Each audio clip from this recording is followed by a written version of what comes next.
Okay guys, so shout out to my friend who had recommended that I watch Whitney Houston's documentary, and this is on Netflix, just 2 hours. It's called Whitney. Go check it out. Hopefully this is the right post and everything. But yeah, I just wrote down a bunch of notes. I'm sure I'm forgetting stuff, and I have it over on my phone, so if you see me looking over, that's why. But I wanted to give you guys my review. So one of the things that stood out to me was basically insinuating that Whitney's dad was cheating on her mom, and like he was always watching her, and I think he like bugged the phones and stuff like that, and she cheated on him, and it was a whole thing. But who really give a fuck? Like, you cheating on her, she cheating on you. Like, what did Megan say? You lying to me and lying to him, fucking guilty only shit, whatever she said. I think they said this thing was someone Whitney knew was supposed to perform live, or her mom, but then she got sick. Whitney performed live, and she, blew the house down, obviously. And so then they start getting a contention with record labels and everything. They're like, okay, like who's gonna sign her? Is it gonna be Electra? Is it going to be Arista? They both went trying to woo her, and Arista ends up signing her, as we know. Okay. And they basically said that Clive packaged Whitney and everything like that, but he didn't make Whitney. Like, Whitney was her own thing, essentially. And so I thought it was kind of interesting, like the hairstyle she used to rock. Like, she had like this really short hair, like this one haircut. So I mean, I thought it was interesting. And now we get into like kind of her success with the career a little bit. Then it goes into her romantic life, all the people that she's dating, which we talk about. And I say that she was sweet and shy and everything.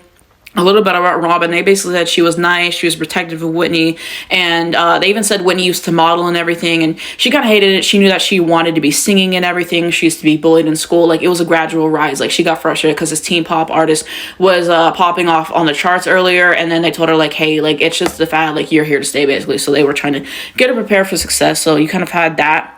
And so they asked about Robin, and her brother said that Robin was a nobody and an opportunist, which I felt like was pretty harsh, okay?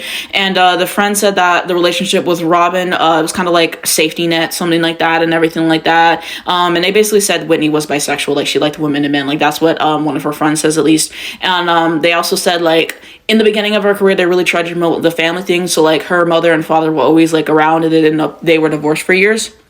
And as we know, the family was homophobic, which is unfortunate. That's why I don't care for Sissy. Like, whenever she died, like, I don't give a fuck. I'm gonna be so honest with you guys.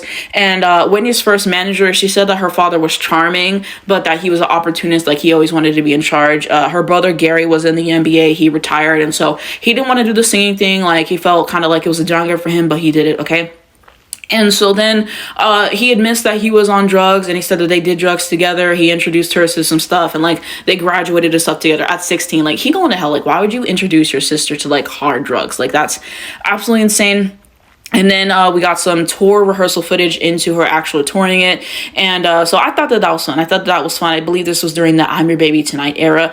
And there was this video. And why was her mom shading Janet Jackson? Like, for what? And this is the same video that when he's talking about Paula Abdul ain't shit. She's singing off key on the record. And her mom said, but they're buying it, right? Like, oh, that was so funny. And now we get into her getting criticism for her music being too white, them calling her Whitney Houston. She got booed at the Soul Tearing Awards. And they didn't like the pairing with her, Bobby Brown, because at first she just seemed so like mature and everything like that. Bobby, for lack of better words, like he was like kind of ghetto and everything. Like he was, that was the thing. So they didn't really like the pairing, at least the general public. And then when he gets pregnant on her honeymoon, and this family member said that she took care of Bobby Christina. Whitney hated leaving Bobby Christina. She goes and she takes her on tour. And now we get to the Super Bowl. And so they said that they were really excited for the Super Bowl, that opportunity. And I believe they insinuate it was pre-recorded or something like that. Like, I really could care less if it's pre-recorded or not. Like, it's still her voice. And it went over well. Like, there was a good reception from the general public at that time.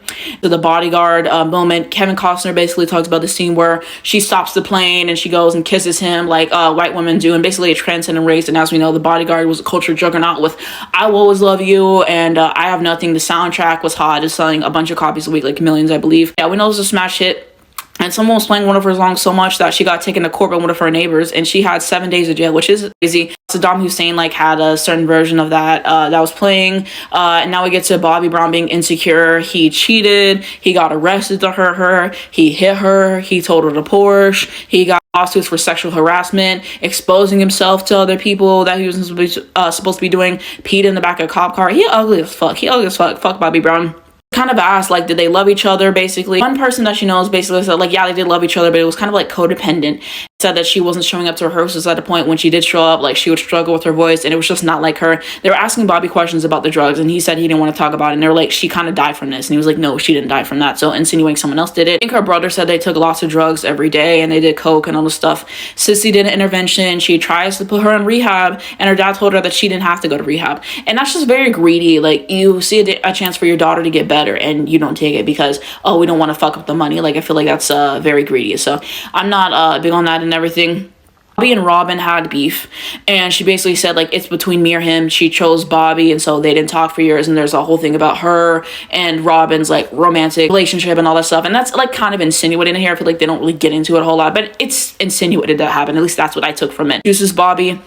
Then we get to the part where they said her dad stole money from her, and she cut him off. She was like, I'm done. She did not go to his funeral, but the night before she came, gave some good nights the night before. I think there was a producer who worked with, she said that they were together for 3 months. They only did 2 songs. She was unhealthy for years. They kind of talked more about the drugs. Ellie Reed says he didn't know about it, which I'm not inclined to believe that at all, and fuck Ellie Reed and everything like that. And then she did this MJ performance, and she was really, really thin from all the drugs, and people were concerned about that. And then we had the interview with Diane Sawyer or Barbara Walters or whatever the fuck. She had the interview, someone where she says crack is whack, and that would be me. So I believe that this is this interview. Whitney went to rehab a few times, and they basically said, like, she couldn't really get clean from it. Harry says that he was molested as a child. Pat Houston, she was talking about it, and from what I believe that they say, she's awful, like, in how she handles the stage, so she's going to hell. They say that Whitney was molested, like, at least they imply that. I think they said something about it made her question her sexuality, which I feel like to even imply that someone getting molested would make them question that, I feel like that's really fucked up. At least that's how I took it. I didn't know Whitney smoked cigarettes, so I thought that was interesting. And then they were talking about a part where it was like the room where they did the drugs or something like that, and I forgot. It was one of those rappers, I think it was Pusha T. He actually used that for his album cover, which is fucked up. I think he said that was Connie's suggestion or whatever, but why use that as an album cover? I thought that was distasteful. But anyways, keep her out of that, and then she saw it and everything, and yeah, and they basically said that they left Bobby Christina to the wolves. Bobby Christina slashed her arm. She was in the hospital. They said that she hated her life, that she hated Whitney and wanted to kill her. Whitney and Bobby divorced. Whitney did rehab, and she could not afford to finish it, so then she had to go touring, and nobody wanted her to tour, but they were like, if she doesn't tour, like, she's gonna go broke, like, she's basically fucked. Management made her do it, and the fans were disappointed. They thought that she sounded bad and everything, felt like she lost her voice, felt like it was a waste of money. And she does Sparkle, this movie, this remake. She gets sober, and they say, like, Whitney really did not want to leave filming for it because, like, she finally got clean, like, she found her purpose in life, people were really there for her. And basically, like, once she left, like, they feel like she kind of fell back into her old habits and everything. And then I think they said, like, she passed away, like, they did a bath for her. She wanted some sprinkle cupcake or donut or something. She took it, and then, you know, she passed away, as we know, in the bathtub. So, unfortunate. Bobby Christina passes away, as we know. So, what were my thoughts on it? I feel like this documentary, I feel like it's 60-40. I feel like there's some stuff from it that I'm taking. I feel like they didn't dive more into the Robin stuff, which, I mean, that was their choice to do it. They could have. I don't know. I kind of don't want to speak on that because Whitney didn't speak on it when she was live. It kind of feels inappropriate, but they didn't go into that a whole lot, I felt. I don't know. I feel like there was some stuff that they said to kind of make themselves look good at parts and stuff like that. Sometimes there has to be some lying in here. There has to be some lying in here.